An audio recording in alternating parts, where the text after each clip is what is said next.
ठाणे हा उपमुख्यमंत्री एकनाथ शिंदेचा गड मानला जातो, पण भाजपाने याच ठाण्याला आपल्या ताब्यात घेण्याचा चंग बांधलाय।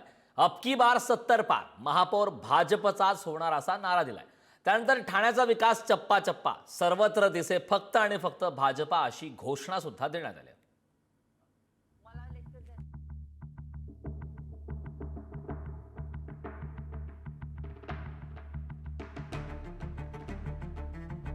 एकनाथ शिंदेच्या बालेकिल्ल्यात महायुतीतच खटके उडू लागले। ठाण्याचा विकास चप्पा चप्पा, सर्वत्र दिसे फक्त आणि फक्त भाजपा अशा आशयाचे बॅनर झळकले। विशेष म्हणजे 2 दिवसांपूर्वी भाजपनं पदाधिकाऱ्यांच्या बैठकीत स्वबळावर लढण्याचे संकेत दिले। याच बैठकीत अब की बार 70 पार, महापौर भाजपचाच होणार असा नाराही देण्यात आला। भाजपा भाजपा ही आमची फार जुनी घोषणा आहे। खरं म्हणजे जशी त्या काळामध्ये अगली बारी अटल बिहारी आणि नंतर मग प्रत्यक्षात अटल बिहारी वाजपेयी प्रधानमंत्री झाले, लाल किल्ल्यावरनं त्यांचं भाषण लोकांनी बघितलं आणि त्यामुळे चप्पा चप्पा भाजप म्हणजे 100% भाजप, संघटन शक्ती वाढवायला पाहिजे।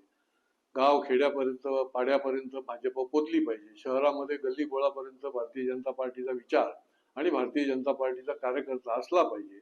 त्या भावनेतून ही चप्पा चप्पा भाजप ही आमची घोषणा आहे। याच्या पाठीमागे 100% संघटन शक्ती वाढवण्याची अहम भूमिका आहे। हे बघा, प्रत्येक जण आपला पक्ष वाढवण्यासाठी प्रयत्न करत असतो। निवडणुकीचं वातावरण आहे, प्रत्येक जण आपल्या पक्षाची तयारी करत असतो आणि आपला पक्ष कशा पद्धतीने जास्तीत जास्त जागा निवडून आणेल याकरता प्रयत्न करत असतो। त्यात चुकीचं काय, वावगं काय? त्यामुळे मला काही त्याच्यामध्ये चुकीचं आणि वावगं काही वाटत नाहीये। प्रत्येकाला आपला पक्ष वाढवण्याचा अधिकार आहे, त्याच पद्धतीत भाजप करत असेल। आगामी ठाणे महापालिका निवडणुकीच्या पार्श्वभूमीवर भाजप आणि शिंदेच्या शिवसेनेनं स्वबळावर लढण्याची तयारी सुरू केली। भाजपने गुरुवारी इच्छुक उमेदवार मार्गदर्शन शिबिर घेतलं, तयारीला लागण्याच्या सूचना दिल्या। तर शिंदेच्या शिवसेनेनेही संघटनात्मक बैठकीत निवडणूक स्वबळावर लढली पाहिजे असा ठाम आग्रह धरला। दोन्ही पक्षांमधील संघटनात्मक तयारी नियोजनामुळे महापालिका निवडणुकीपूर्वी राजकीय तणाव वाढल्याचं स्पष्ट दिसतं। बघितलं नाही रे बाबा, आता कुणाला बॅनरबाजी करायची, काय करायची ती करू दे। इलेक्शन मध्ये जनता जनार्दन आहे ना। बघा, या सगळ्या इंडोर बैठका झालेल्या आहेत, म्हणून पदाधिकाऱ्यांचं नेमकं काय काय म्हणणं आहे हे तुम्हाला मी आता सांगू शकत नाही। पण हे सगळं म्हणणं जे आहे हे मुख्य नेते एकनाथ शिंदे साहेबांपर्यंत आम्ही घेऊन जाणार आणि जे काही पदाधिकाऱ्यांचं म्हणणं आहे युतीवरती महायुतीवरती परिणाम न होता जिथे जिथे ज्या ज्या गणितं करायची आहेत ते जे आहेत मला वाटतं आमचे युतीचे नेते जे आहेत ते घेतील। आमचे मुख्य नेते एकनाथ शिंदे साहेब। ग्रामीण महाराष्ट्रामध्ये मैत्रीपूर्ण लढती होतील का महायुतीमध्ये? काही ठिकाणी होतील, काही ठिकाणी युतीमध्ये होतील। सगळीकडे आता बघा, या कार्यकर्त्याच्या निवडणुका आहेत। ठाण्यातील सत्तेवरून भाजप आणि शिंदेच्या शिवसेनेत जुंपली असताना ठाकरेंच्या शिवसेनेनंही ठाण्यासाठी 75 पारचा नारा दिला। ठाणे महापालिकेत 75 नगरसेवक निवडून आणू असा विश्वास संजय राऊतांनी व्यक्त केला।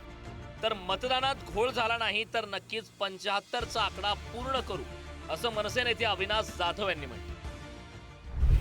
आम्ही आणि मनसे ठाण्यामध्ये लढणार आणि सत्तेवर येणार। आमचाही नारा 75 पार आहे। बोला, आमचाही नारा 75 पार। ते म्हणते 70 पार, आमचा 75, आमचा 75। अहो 2 ठाकरे आहेत ना, 2 ठाकरे सप्पे भारी।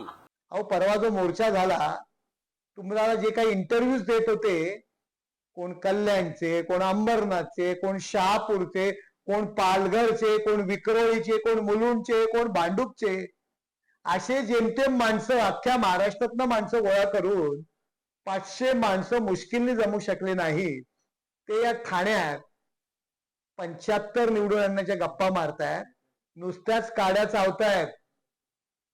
त्यांची ऐपत नाही। आपण राहतो त्या भांडूप गावात, प्रथम शिवसेनेचा नगरसेवक निवडून आणून दाखवा आणि नंतर ठाण्यात 75ची भाषा करा।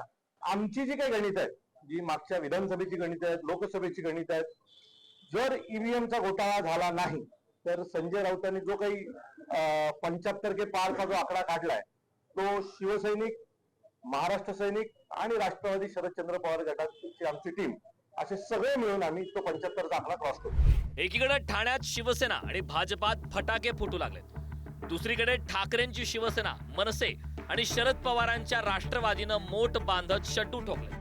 त्यामुळे आपल्याच बालेकिल्ल्यात एकनाथ शिंदेंची नाकाबंदी होणार हे नक्की. ब्युरो रिपोर्ट, पुढारी न्यूज.